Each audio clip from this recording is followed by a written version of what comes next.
I first read The Pilgrim's Progress as a child, and I loved it.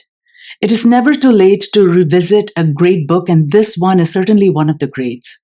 It was written by John Bunyan, published in 1678. He wrote it when he was in prison. He spent over 3 occasions, over 12 years in prison. He underwent a lot of suffering, and his attitude towards suffering is a great inspiration for Christians, even in our world today. The plot centers around his dream where he sees a man, Christian, who leaves his hometown, the city of destruction, and is traveling toward the celestial city. He is carrying an enormous burden, of which he has recognition because of the book in his hand. It is that great journey on which we will travel with him. And let me begin with a reading of some chapters of this book, and I hope you will enjoy it. The Pilgrim's Progress from this world to that which is to come, in the similitude of a dream, by John Bunyan. As I walked through the wilderness of this world, I lighted on a certain place where was a den, and I laid me down in that place to sleep. And as I slept, I dreamed a dream. I dreamed, and behold, I saw a man clothed with rags, standing in a certain place, with his face from his own house, a book in his hand, and a great burden upon his back. I looked and saw him open the book and read therein. And as he read, he wept and trembled. And not being able longer to contain, he brake out with a lamentable cry, saying, "What shall I do?" In this plight, therefore, he went home, and refrained himself as long as he could, that his wife and children should not perceive his distress. But he could not be silent long, because that his trouble increased. Wherefore at length he brake his mind to his wife and children, and thus he began to talk to them. "O my dear wife," said he, "and you the children of my bowels, I, your dear friend, am in myself undone by reason of a burden that lieth hard upon me. Moreover, I am for certain informed that this, our city, will be burned with fire from heaven, in which fearful overthrow both myself with thee, my wife, and you, my sweet babes, shall miserably come to ruin, except the which yet I see not, some way of escape can be found, whereby we may be delivered." At this, his relations were sore amazed, not for that they believed that what he had said to them was true, but because they thought that some frenzy distemper had gone into his head. Therefore, it drawing towards night, and they hoping that sleep might settle his brains, with all haste they got him to bed. But the night was as troublesome to him as the day. Wherefore, instead of sleeping, he spent it in sighs and tears. So when the morning was come, they would know how he did. He told them, worse and worse. He also set to talking to them again, but they began to be hardened. They also thought to drive away his distemper by harsh and surly carriages to him. Sometimes they would deride, sometimes they would chide, and sometimes they would quite neglect him. Wherefore he began to retire himself to his chamber to pray for, and pity them, and also to condole his own misery. He would also walk solitarily in the fields, and sometimes reading and sometimes praying, and thus for some days he spent his time. Now I saw upon a time, when he was walking in the fields, that he was, as he was wont, reading in his book, and greatly distressed in his mind. And as he read, he burst out, as he had done before, crying, "What shall I do to be saved?" I saw also that he looked this way and that way, as if he would run. Yet he stood still, because as I perceived, he could not tell which way to go. I looked then and saw a man named Evangelist coming to him, who asked, "Wherefore dost thou cry?" He answered, "Sir, I perceive by the book in my hand that I am condemned to die. and after that to come to judgment. And I find that I am not willing to do the first, nor able to do the second. Then said Evangelist, why not willing to die, since this life is attended with so many evils? The man answered, because I fear that this burden that is upon my back will sink me lower than the grave, and I shall fall into Tophet. And sir, if I be not fit to go to prison, I am not fit, I am sure, to go to judgment, and from thence to execution. And the thoughts of these things make me cry. Then said Evangelist, if this be thy condition, why standest thou still? He answered, because I know not whither to go. Then he gave him a parchment roll, and there was written within, fly from the wrath to come. The man therefore read it, and looking upon Evangelist, very carefully said, whither must I fly? Then said Evangelist, pointing with his finger over a very wide field, do you see yonder wicket gate? The man said, no. Then said the other, do you see yonder shining light? He said, I think I do. Then said Evangelist, keep that light in your eye, and go up directly thereto. So shalt thou see the gate, at which, when thou knockest, it shall be told thee what thou shalt do. So I saw in my dream that the man began to run. Now he had not ran far from his own door, but his wife and children, perceiving it, began to cry after him to return. But the man put his fingers in his ears and ran on crying, life, life, eternal life. So he looked not behind him, but fled towards the middle of the plain. The neighbors also came out to see him run, and as he ran, some mocked, others threatened, and some cried after him to return. And among those that did so, there were two that were resolved to fetch him back by force. The name of the one was Obstinate, and the name of the other, Pliable. Now by this time the man was got a good distance from them. But however, they were resolved to pursue him, which they did, and in a little time they overtook him. Then said the man, neighbors, wherefore are ye come? They said, to persuade you to go back with us. But he said, that can by no means be. You dwell, said he, in the city of destruction, the place also where I was born. I see it to be so, and dying there sooner or later, you will sink lower than the grave into a place that burns with fire and brimstone. Be content, good neighbors, and go along with me. What? Said Obstinate, and leave our friends and our comforts behind us? Yes, said Christian, for that was his name, because that all which you shall forsake is not worthy to be compared with a little of that which I am seeking to enjoy. And if you will go along with me and hold it, you shall fare as I myself, for there where I go is enough and to spare. Come away and prove my words. Obstinate, what are the things you seek, since you leave all the world to find them? Christian, I seek an inheritance incorruptible, undefiled, and that fadeth not away, and it is laid up in heaven and safe there, to be bestowed at the time appointed on them that diligently seek it. Read it so, if you will, in my book. Obstinate, tush, said Obstinate, away with your book. Will you go back with us or no? Christian, no, not I, saith the other, because I have laid my hand to the plough. Obstinate, come then, neighbor Pliable, let us turn again and go home without him.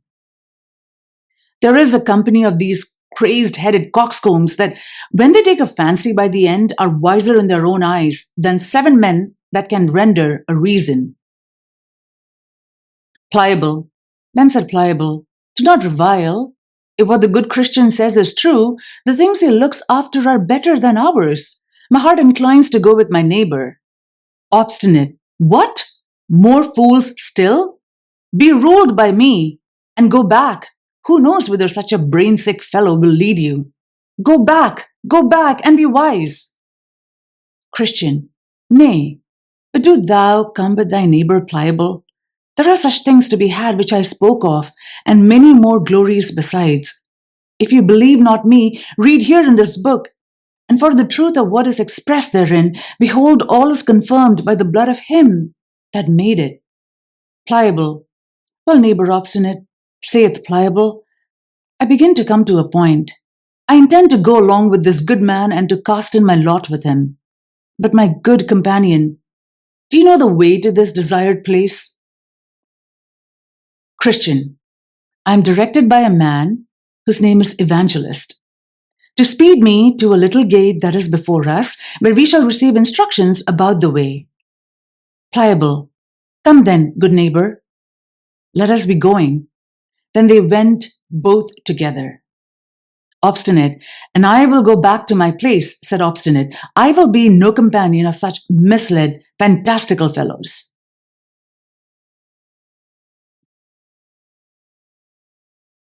Now I saw in my dream that when Obstinate was gone back, Christian and Pliable went talking over the plain, and thus they began their discourse. Christian. Come, neighbor Pliable. How do you do? I am glad you are persuaded to go along with me. Had even Obstinate himself but felt what I have felt, of the powers and terrors of what is yet unseen, he would not thus lightly have given us the back. Pliable. Come, neighbor Christian. Since there is none but us two here, tell me now further what the things are and how to be enjoyed, whither we are going. Christian. I can better conceive of them with my mind than speak of them with my tongue, but yet, since you are desirous to know, I will read of them in my book. Pliable. And do you think that the words of your book are certainly true? Christian. Yes, verily, for it was made by him that cannot lie. Pliable. Well said. What things are they? Christian. There is an endless kingdom to be inhabited and everlasting life to be given us, that we may inhabit that kingdom forever. Pliable. Well said. And what else? Christian.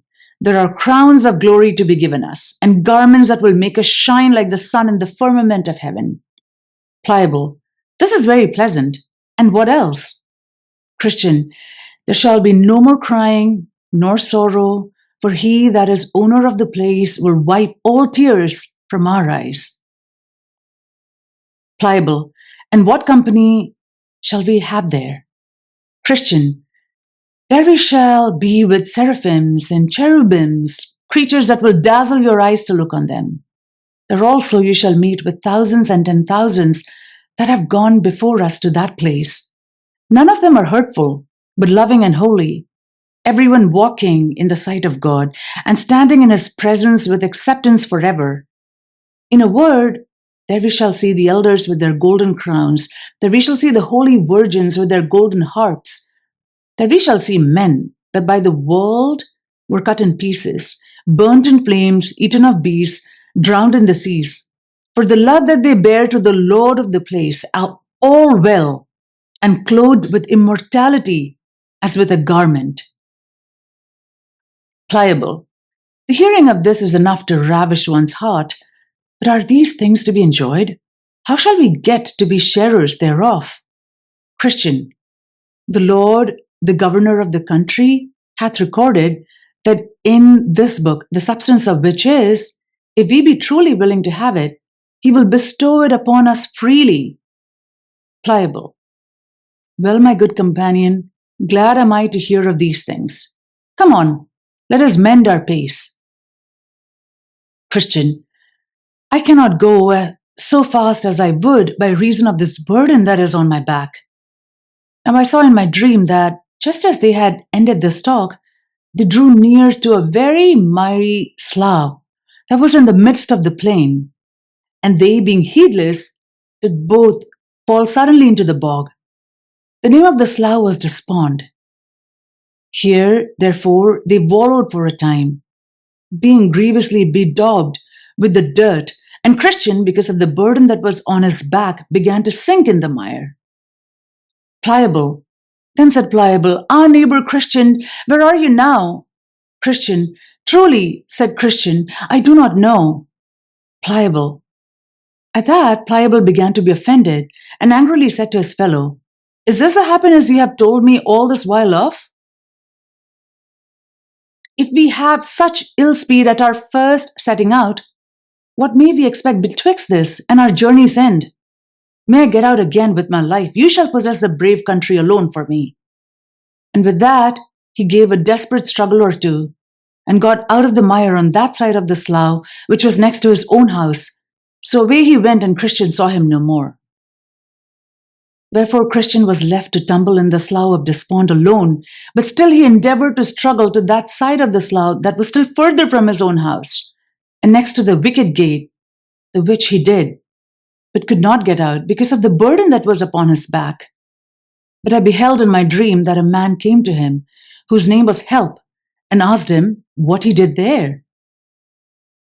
Christian. Sir, said Christian, I was bid go this way by a man called Evangelist, who directed me also to yonder gate, that I might escape the rat to come. And as I was going thither, I fell in here. Help. But why did you not look for the steps? Christian. Fear followed me so hard that I fled the next way and fell in. Help. Then said he, Give me thy hand. So he gave him his hand, and he drew him out, and set him upon sound ground, and bid him go on his way. Then I stepped to him that plucked him out, and said, Sir, wherefore? Since over this place is the way from the city of destruction to yonder gate, is it that this plat is not mended, that poor travellers might go thither with more security? And he said unto me, This miry slough is such a place as cannot be mended. It is the descent, whither the scum and filth that attends conviction for sin doth continually run, and therefore it is called the slough of despond. For still, as the sinner is awakened about his lost condition, there ariseth in his soul many fears and doubts and discouraging apprehensions, which all of them get together and settle in this place. And this is the reason of the badness of this ground. It is not the pleasure of the king that this place should remain so bad. His labourers also have, by the directions of his majesty surveyors, been for about these 1600 years employed about this patch of ground, if perhaps it might have been mended. Yea, and to my knowledge, said he, here have been swallowed up at least 20,000 cartloads, yea, millions of wholesome instructions that have at all seasons been brought from all places of the king's dominions, and they that can tell say they are the best materials to make good ground of the place. If so be it might have been mended, but it is a slough of despond still, and so will be when they have done what they can. True, there are, by the direction of the lawgiver, certain good and substantial steps, placed even through the very midst of this slough. But at such time as this place doth much spew out its filth, as it doth against change of weather, these steps are hardly seen. Or if they be, men, through the dizziness of their heads, step besides, and then they are bemired to purpose, notwithstanding the steps be there, but the ground is good when they are once got in at the gate. Now I saw in my dream that by this time Pliable was got home to his house again, so that his neighbours came to visit him, and some of them called him wise man for coming back. And some called him fool for hazarding himself with Christian. Others again did mock at his cowardliness, saying, Surely, since you began to venture, I would not have been so base to have given out for a few difficulties. So Pliable sat sneaking among them. But at last he got more confidence, and then they all turned their tails and began to deride poor Christian behind his back. And thus much concerning Pliable. Now as Christian was walking solitarily by himself, he espied one afar off coming, crossing over the field to meet him. And their hap was to meet just as they were crossing the way of each other. The gentleman's name that met him was Mr. Worldly Wiseman. He dwelt in the town of Carnal Policy, a very great town, and also hard by from whence Christian came. This man then, meeting with Christian, and having some inkling of him, For Christians setting forth from the city of destruction was much noised abroad, not only in the town where he dwelt, but also it began to be the town talk in some other places. Master worldly wise men, therefore, having some guess of him, by beholding his laborious going, by observing his sighs and groans and the like, began thus to enter into some talk with Christian. World, how now, good fellow, whither away after this burdened manner? Christian, a burdened manner indeed as ever, I think, poor creature had. And whereas you ask me, whither away? I tell you, sir, I'm going to yonder wicket gate before me, for there, as I am informed, I shall be put into a way to be rid of my heavy burden. World, hast thou a wife and children? Christian, yes, but I am so laden with this burden that I cannot take that pleasure in them as formerly. Methinks I am as if I had none. World, wilt thou hearken unto me if I give thee counsel? Christian, if it be good, I will, for I stand in need of good counsel. World, I would advise thee then that thou with all speed get thyself rid of thy burden, for thou wilt never be settled in thy mind till then, nor canst thou enjoy the benefits of the blessing which God hath bestowed upon thee till then. Christian, that is that which I seek for, even to be rid of this heavy burden, but get it off myself I cannot, nor is there any man in our country that can take it off my shoulders. Therefore am I going this way, as I told you, that I may be rid of my burden. World, who bid you go this way to be rid of thy burden? Christian, a man that appeared to me to be a very great and honorable person. His name, as I remember, is Evangelist. World, I beshrew him for his counsel. There is not a more dangerous and troublesome way in the world than is that unto which he had directed thee, and that thou shalt find if thou wilt be ruled by his counsel. Thou hast met with something, as I perceive already, for I see the dirt of the slough of despond is upon thee. But that slough is the beginning of the sorrows that do attend those that go on in that way. Hear me, I am older than thou. Thou art like to meet with on the way which thou goest wearisomeness, painfulness, hunger, perils, nakedness, sword, lions, dragons, darkness, and in a word, death, and what not. These things are certainly true, having been confirmed by many testimonies. And why should a man so carelessly cast away himself by giving heed to a stranger? Christian, why, sir, this burden upon my back is more terrible to me than are all these things which you have mentioned. Nay, methinks I care not what I meet with, in the way if so be I can also meet with deliverance from my burden. World, how camest thou by the burden at first? Christian, by reading this book in my hand. World, I thought so. And it has happened unto thee as to other weak men who, meddling with things too high for them, do suddenly fall into thy distractions, which distractions do not only unman men, as thine, I perceive, has done thee, but they run them upon desperate ventures to obtain they know not what.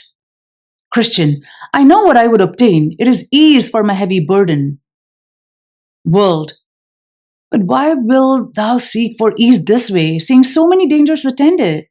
Especially since, hadst thou but patience to hear me, I could direct thee to the obtaining of what thou desirest, without the dangers that thou in this way wilt run thyself into. Yea, and the remedy is at hand. Besides, I will add that instead of those dangers, thou shalt meet with much safety, friendship, and content. Christian, pray, sir, open the secret to me. World, why, in yonder village, the village is named Morality, there dwells a gentleman whose name is Legality, a very judicious man, and a man of a very good name, that has skill to help men off with such burdens as thine are from their shoulders. Yea, to my knowledge, he had done a great deal of good this way. Aye, and besides, he had skill to cure those that are somewhat crazed in their wits with their burdens. To him, as I said, thou mayest go and be helped presently.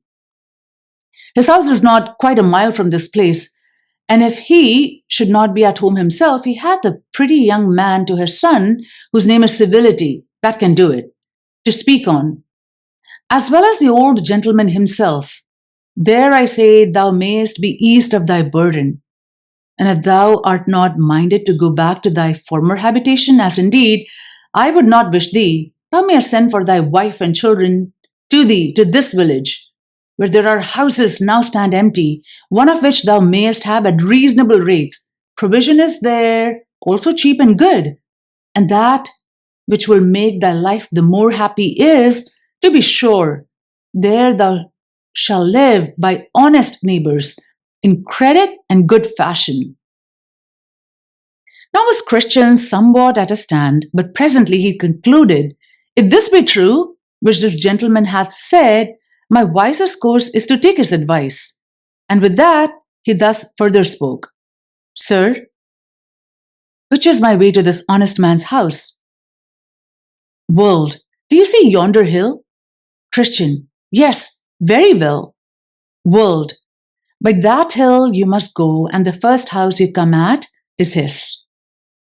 So Christian turned out of his way to go to Mr. Legality's house for help. But behold, when he was got now hard by the hill, it seemed so high. And also that side of it, that was next the wayside, did hang so much over that Christian was afraid to venture further, lest the hill should fall on his head. Wherefore there he stood still, and wotted not what to do. Also his burden now seemed heavier to him than while he was in his way. There came also flashes of fire out of the hill that made Christian afraid that he should be burned. Here therefore he sweat and did quake for fear, and now he began to be sorry that he had taken Mr. Worldly Wise Man's counsel.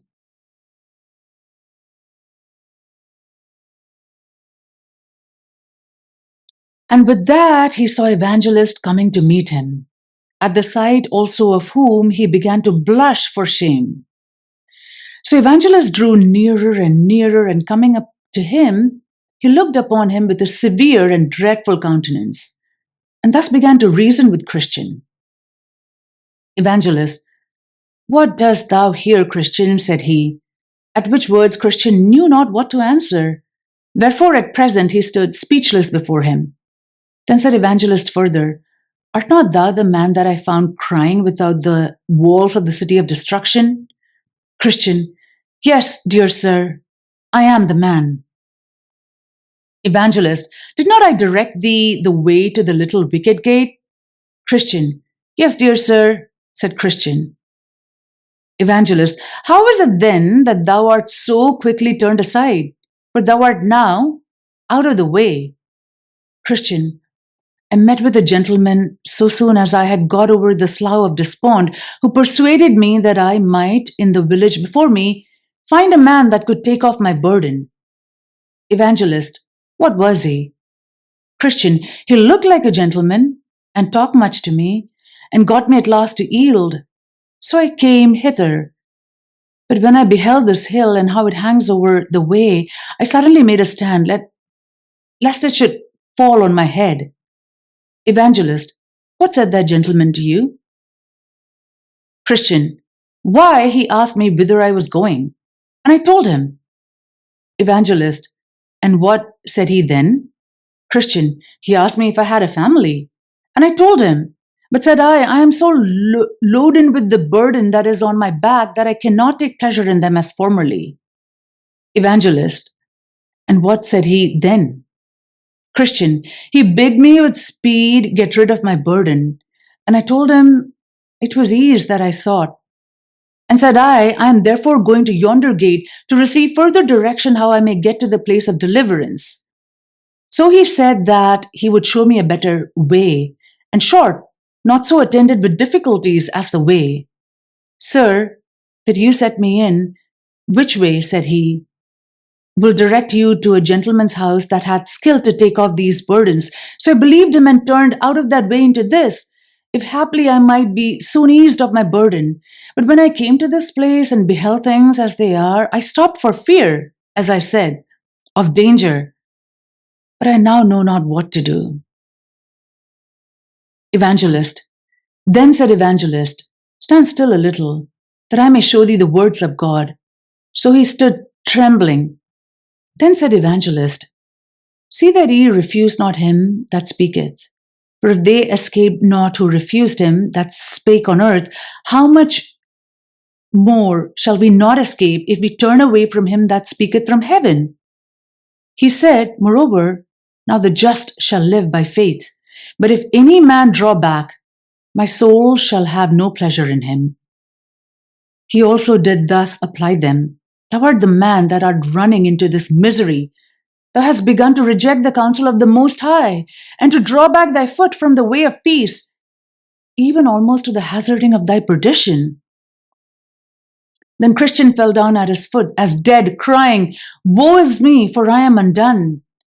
At the sight of which Evangelist caught him by the right hand, saying, all manner of sin and blasphemy shall be forgiven unto men. Be not faithless, but believing. Then did Christian again a little revive, and stood up trembling, as at first before Evangelist.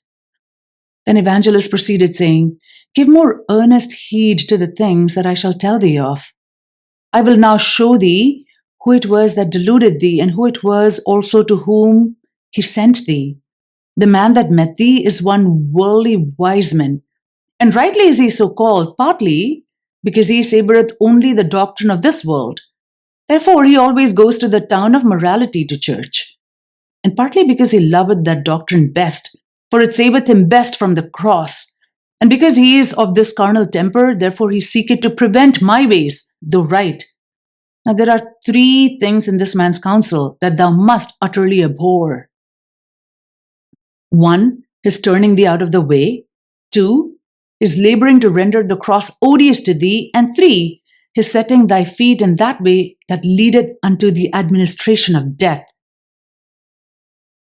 First, thou must abhor his turning thee out of the way, yea, and thine own consenting thereto, because this is to reject the counsel of God for the sake of the counsel of a worldly wise man. The Lord says, strive to enter in at the strait gate, the gate to which I send thee. For strait is the gate which leadeth to life, and few there be that find it. From this little wicked gate, and from the way thereto, hath this wicked man turned thee, to the bringing of thee almost to destruction.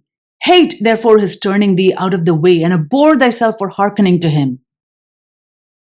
Secondly, thou must abhor his labouring to render the cross odious unto thee. For thou art to prefer it before the treasures in Egypt.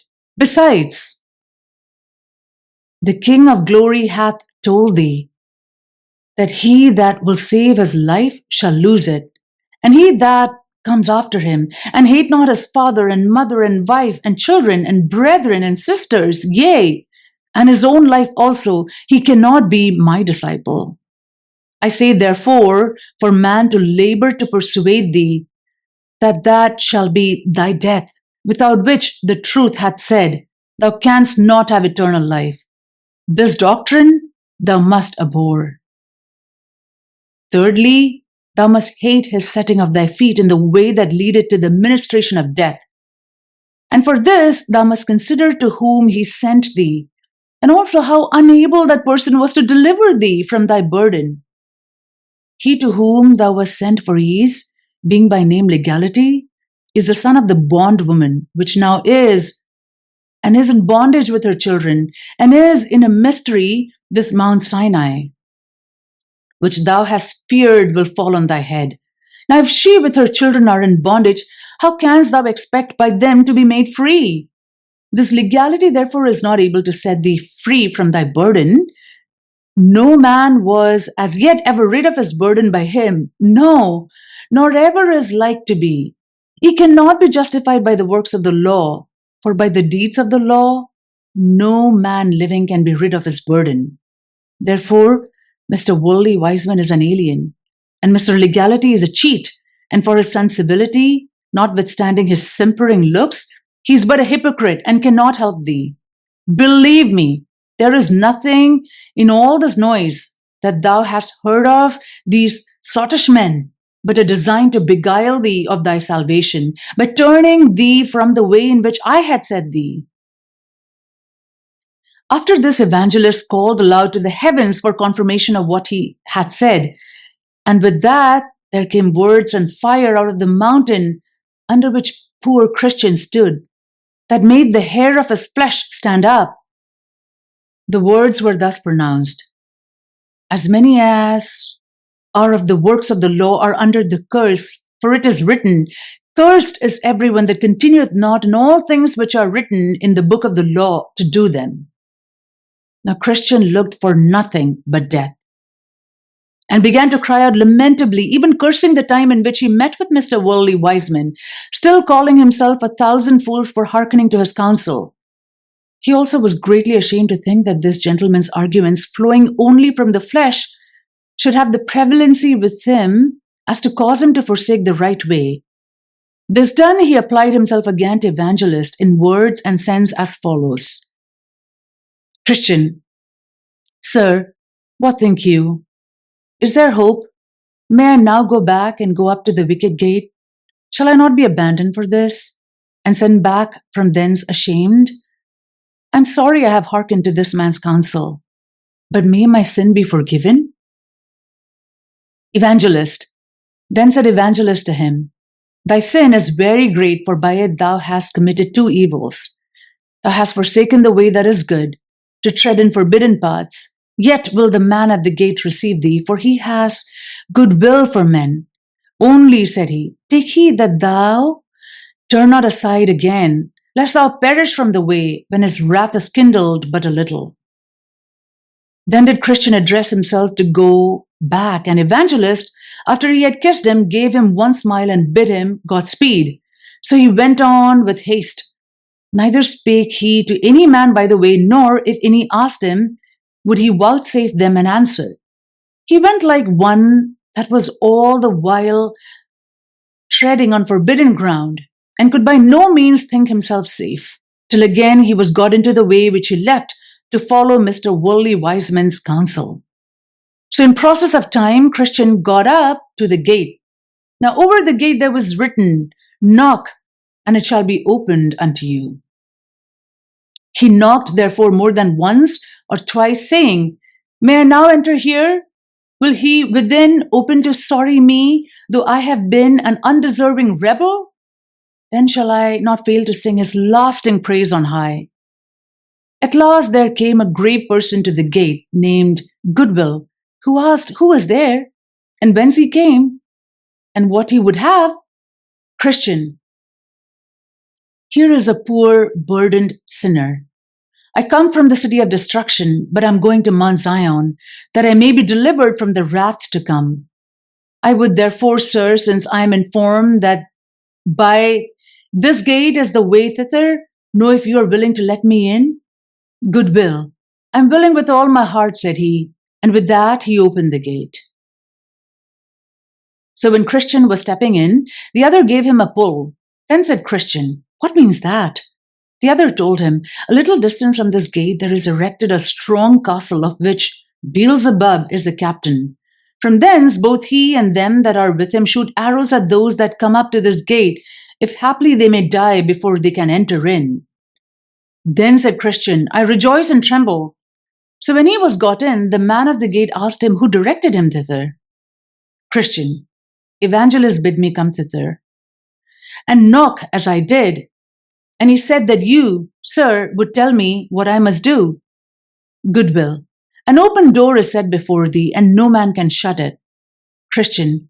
Now I begin to reap the benefits of my hazards. Goodwill. But how is it that you came alone? Christian. Because none of my neighbors saw their danger as I saw mine. Goodwill. Did any of them know of your coming?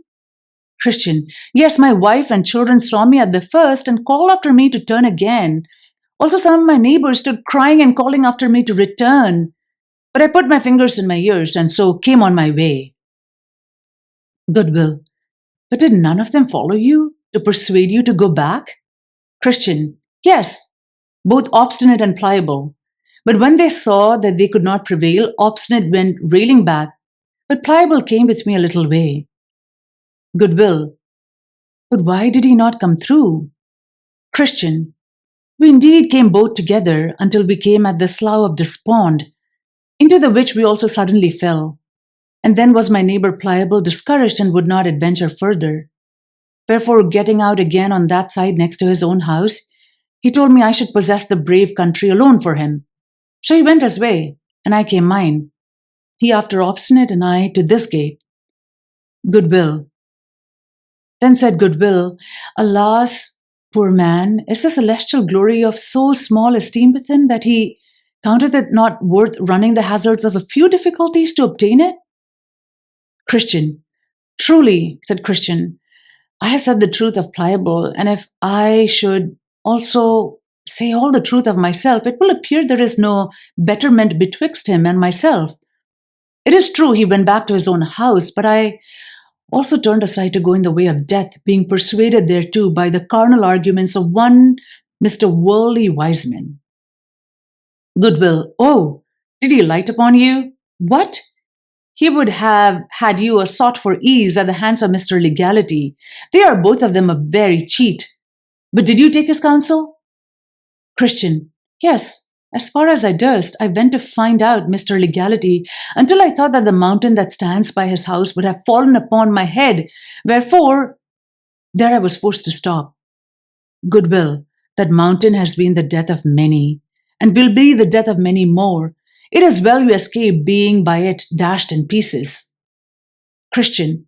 Why truly I do not know what had become of me there, had not Evangelist happily met me again, as I was musing in the midst of my dumps, but it was God's mercy that he came to me again, for else I had never come hither. But now I am come, such a one as I am, more fit indeed for death by that mountain, than thus to stand talking with my Lord. But oh, what a favour is this to me, that yet I am admitted entrance here. Goodwill. We make no objections against any, notwithstanding all that they have done before they come hither. They are in no wise cast out, and therefore, good Christian, come a little way with me, and I will teach thee about the way that thou must go. Look before thee. Dost thou see this narrow way? That is the way thou must go. It was cast up by the patriarchs, prophets, Christ and his apostles, and it is as straight as a rule can make it. This is the way thou must go. Christian. But are there no turnings nor windings by which a stranger may lose his way? Goodwill. Yes, there are many ways, but down upon this, and they are crooked and wide. But thus thou mayest distinguish the right from the wrong, the right only being straight and narrow. Then I saw in my dream that Christian asked him further if he could not help him off with his burden that was upon his back, for as yet he had not got rid thereof, nor could he by any means get it off without help. He told him, As to thy burden, be content to bear it, until thou comest to the place of deliverance, for there it will fall from thy back of itself. Then Christian began to gird up his loins and to address himself to his journey. So the other told him that by that he was gone some distance from the gate, he would come at the house of the interpreter, at whose door he should knock, and he would show him excellent things. Then Christian took his leave of his friend, and he again bid him Godspeed. Then he went on till he came at the house of the interpreter, where he knocked over and over. At last, one came to the door and asked who was there. Christian. Sir, here is a traveller, who was bid by an acquaintance of the good man of this house to call here for my profit. I would therefore speak with the master of the house. So he called for the master of the house, who, after a little time, came to Christian and asked him what he would have. Christian. Sir, I am a man that am come from the city of destruction, and am going to the Mount Zion. I was told by the man that stands at the gate, at the head of this way, that if I called here, you would show me excellent things, such as would be a help to me in my journey. Interpreter. Then come in. I will show thee that which will be profitable to thee. So he commanded his man to light the candle and bid Christian follow him. So he had him into a private room and bid his man open a door, the which, when he had done, Christian saw the picture of a very grey person hang up against the wall, and this was the fashion of it. It had eyes lifted up to heaven, the best of books in his hand. The law of truth was written upon his lips. The world was behind his back. It stood as if it pleaded with men, and a crown of gold did hang over its head. Christian. What meaneth this? Interpreter. The man whose picture this is one of 1,000. He can beget children, travail in birth with children, and nurse them himself when they are born. And whereas thou seest him with his eyes lift up to heaven, the best of books in his hand, and the law of truth writ on his lips, it is to show thee that his work is to know and unfold dark things to sinners, even as also thou seest him stand as if he pleaded with men, and whereas thou seest the world as cast behind him, and that a crown hangs over his head, that is to show thee that slighting and despising the things that are present, for the love that he had to his master's service, he is sure in the world that comes next to have glory for his reward. Now, said the interpreter, I have showed thee this picture first, because the man whose picture this is the only man whom the Lord of the place whither thou art going hath authorized to be thy guide in all difficult places thou mayest meet with in the way. Wherefore, take good heed to what I have showed thee, and bear well in thy mind what thou hast seen, lest in thy journey thou meet with some that pretend to lead thee right, but their way goes down to death. Then he took him by the hand and led him into a very large parlour that was full of dust, because never swept, the which, after he had reviewed a little while, the interpreter called for a man to sweep. Now when he began to sweep, the dust began so abundantly to fly about that Christian had almost therewith been choked. Then said the interpreter to a damsel that stood by, Bring hither the water, and sprinkle the room, the which, when she had done, it was swept and cleansed with pleasure. Christian. Then said Christian, What means this? Interpreter. The interpreter answered, This parlour is the heart of a man that was never sanctified by the sweet grace of the gospel. The dust is his original sin and inward corruptions that have defiled the whole man. He that began to sweep at first is the law, but she that brought water and did sprinkle it is the gospel.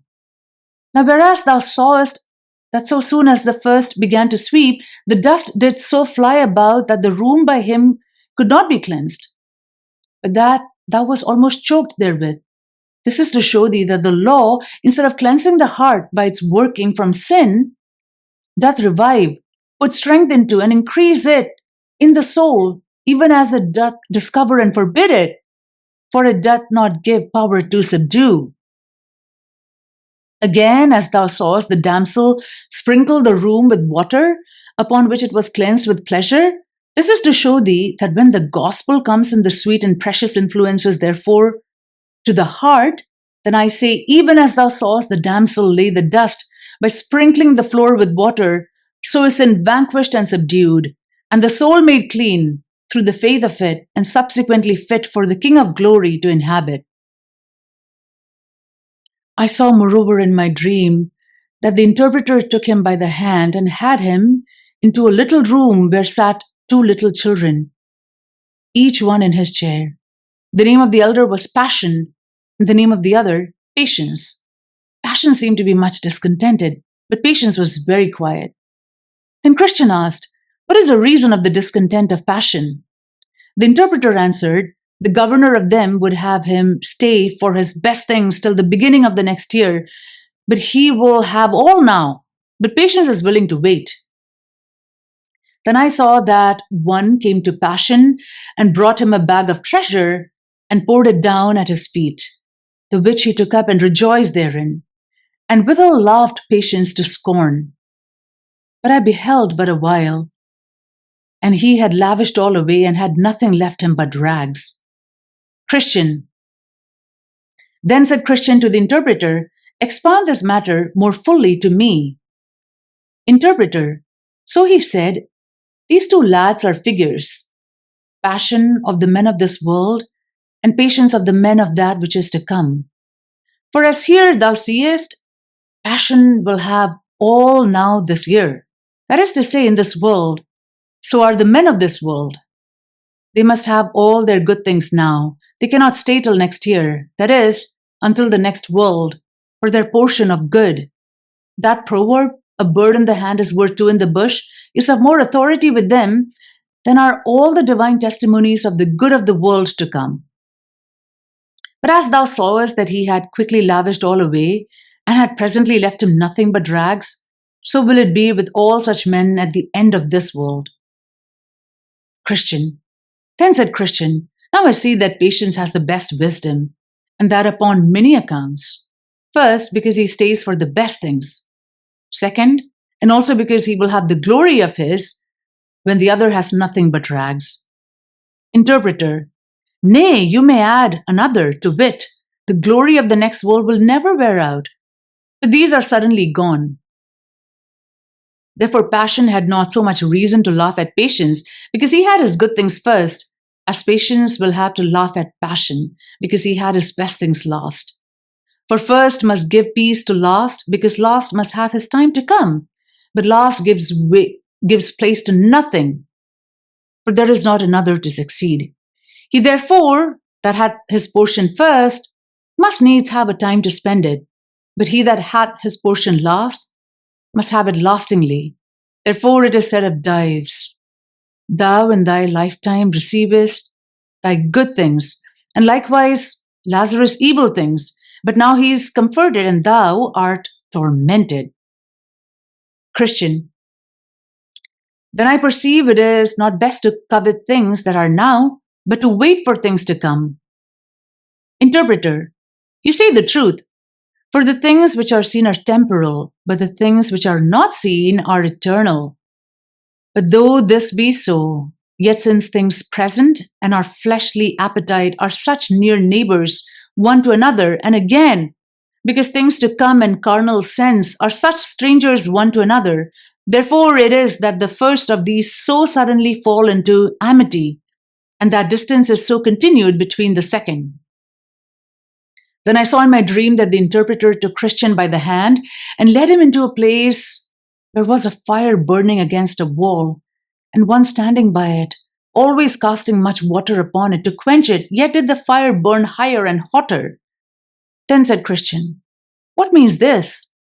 The interpreter answered, this fire is the work of grace that is wrought in the heart. He that casts water upon it to extinguish and put it out is the devil. But in that thou seest the fire notwithstanding burn higher and hotter, thou shalt also see the reason of that. So he had him about to the backside of the wall, where he saw a man with a vessel of oil in his hand, of the which he did also continually cast, but secretly into the fire. Then said Christian, what means this? The interpreter answered, this is Christ, who continually with the oil of his grace maintains the work already begun in the heart, by the means of which, notwithstanding what the devil can do, the souls of his people prove gracious still. And in that thou sawest that the man stood behind the wall to maintain the fire, that is, to teach thee that it is hard for the tempted to see how this work of grace is maintained in the soul. I saw also that the interpreter took him again by the hand and led him into a pleasant place, where was builded a stately palace, beautiful to behold, at the sight of which Christian was greatly delighted. He saw also upon the top thereof certain persons walking, who were clothed all in gold. Then said Christian, may we go in thither? Then the interpreter took him and led him up towards the door of the palace, and behold, at the door stood a great company of men, as desirous to go in, but durst not. There also sat a man at a little distance from the door, at a table side, with a book and his inkhorn before him, to take the name of him that should enter therein. He saw also that in the doorway stood many men in armor to keep it, being resolved to do the men that would enter what hurt and mischief they could. Now was Christian somewhat in a maze. At last, when every man started back for fear of the armed men, Christian saw a man of a very stout countenance come up to the man that sat there to write, saying, "Set down my name, sir." The which when he had done, he saw the man draw his sword and put an helmet upon his head, and rush toward the door upon the armed men, who laid upon him with deadly force. But the man, not at all discouraged, fell to cutting and hacking most fiercely. So after he had received and given many wounds to those that attempted to keep him out, he cut his way through them all and pressed forward into the palace, at which there was a pleasant voice heard from those that were within, even of those that walked upon the top of the palace, saying, "Come in, eternal glory thou shalt win." So he went in, and was clothed with such garments as they. Then Christian smiled and said, "I think verily I know the meaning of this." "Now," said Christian, "let me go hence." "Nay, stay," said the interpreter, "till I have showed thee a little more, and after that thou shalt go on thy way." So he took him by the hand again and led him into a very dark room, where there sat a man in an iron cage. Now the man to look on seemed very sad. He sat with his eyes looking down to the ground, his hands folded together, and he sighed as if he would break his heart. Then said Christian, "What means this?" At which the interpreter bid him talk with the man. Then said Christian to the man, "What art thou?" The man answered, "I am what I was not once." Christian, "What wast thou once?" Man, the man said, "I was once a fair and flourishing professor, both in mine own eyes and also in the eyes of others. I once was, as I thought, fair for the celestial city, and had then even joy at the thoughts that I should get thither." Christian, "Well, but what art thou now?" Man, I'm now a man of despair, and am shut up in it, as in this iron cage. I cannot get out. Oh, now I cannot. Christian, but how camest thou in this condition? Man, I left off to watch and be sober. I laid the reins upon the neck of my lust. I sinned against the light of the word and the goodness of God. I have grieved the Spirit, and he is gone. I tempted the devil, and he is come to me. I have provoked God to anger, and he has left me. I have so hardened my heart that I cannot repent. Then said Christian to the interpreter, "But is there no hope for such a man as this?" "Ask him," said the interpreter. "Nay," said Christian, "pray, sir, to you." Interpreter, "Is there no hope, but you must be kept in the iron cage of despair?"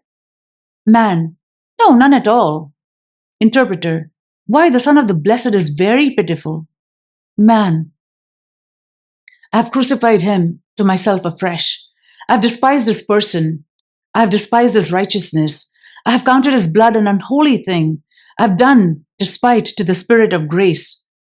Therefore I have shut myself out of all the promises, and there now remains to me nothing but threatenings, dreadful threatenings, fearful threatenings of certain judgment and fiery indignation, which shall devour me as an adversary." Interpreter, "For what did you bring yourself into this condition?" Man, "For the lusts, pleasures, and profits of this world, in the enjoyment of which I did then promise myself much delight. But now every one of those things also bite me and gnaw me like a burning worm." Interpreter, "But canst thou not now repent and turn?" Man, "God had denied me repentance. His word gives me no encouragement to believe. Yea, himself hath shut me up in this iron cage, nor can all the men in the world let me out. O eternity, eternity, how shall I grapple with the misery that I must meet with in eternity?" Interpreter, then said the interpreter to Christian, "Let this man's misery be remembered by thee, and be an everlasting caution to thee." Christian, "Well, this is fearful. God help me to watch and be sober, and to pray that I may shun the cause of this man's misery. Sir, is it not time for me to go on my way now?" Interpreter, "Tarry, till I shall show thee one thing more, and then thou shalt go on thy way. So he took Christian by the hand again and led him into a chamber where there was one rising out of bed. And as he put on his raiment, he shook and trembled. Then said Christian, why did this man thus tremble? The interpreter then bid him tell to Christian the reason of his so doing. So he began and said, this night, as I was in my sleep, I dreamed, and behold, the heavens grew exceedingly black. Also it thundered and lightened in most fearful wise, that it put me into an agony. So I looked up in my dream and saw the clouds rack at an unusual rate.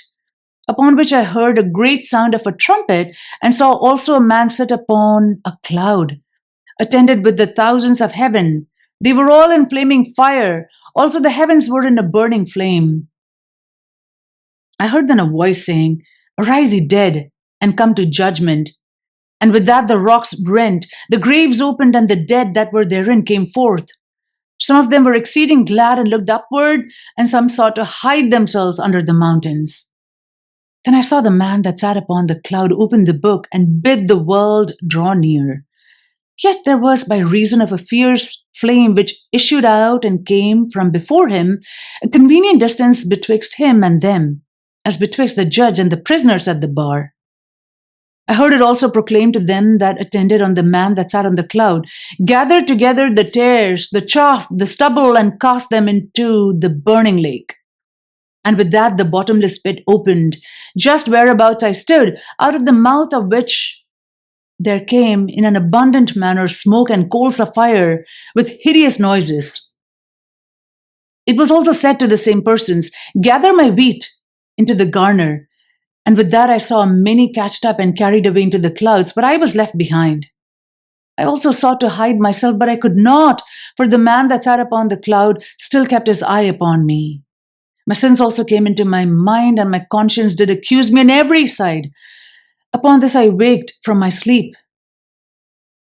Christian, but what was it that made you so afraid of this sight? Man, why, I thought that the day of judgment was come, and that I was not ready for it. But this frighted me most, that the angels gathered up several and left me behind. Also the pit of hell opened her mouth just where I stood. My conscience too afflicted me, and as I thought, the judge had always his eye upon me, showing indignation in his countenance. Then said the interpreter to Christian, hast thou considered all these things? Christian, yes, and they put me in hope and fear. Interpreter, well, keep all things so in thy mind, that they may be as a goad in thy sides, to prick thee forward in the way thou must go.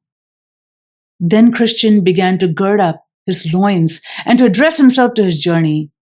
Then said the interpreter, the Comforter be always with thee, good Christian, to guide thee in the way that leads to the city.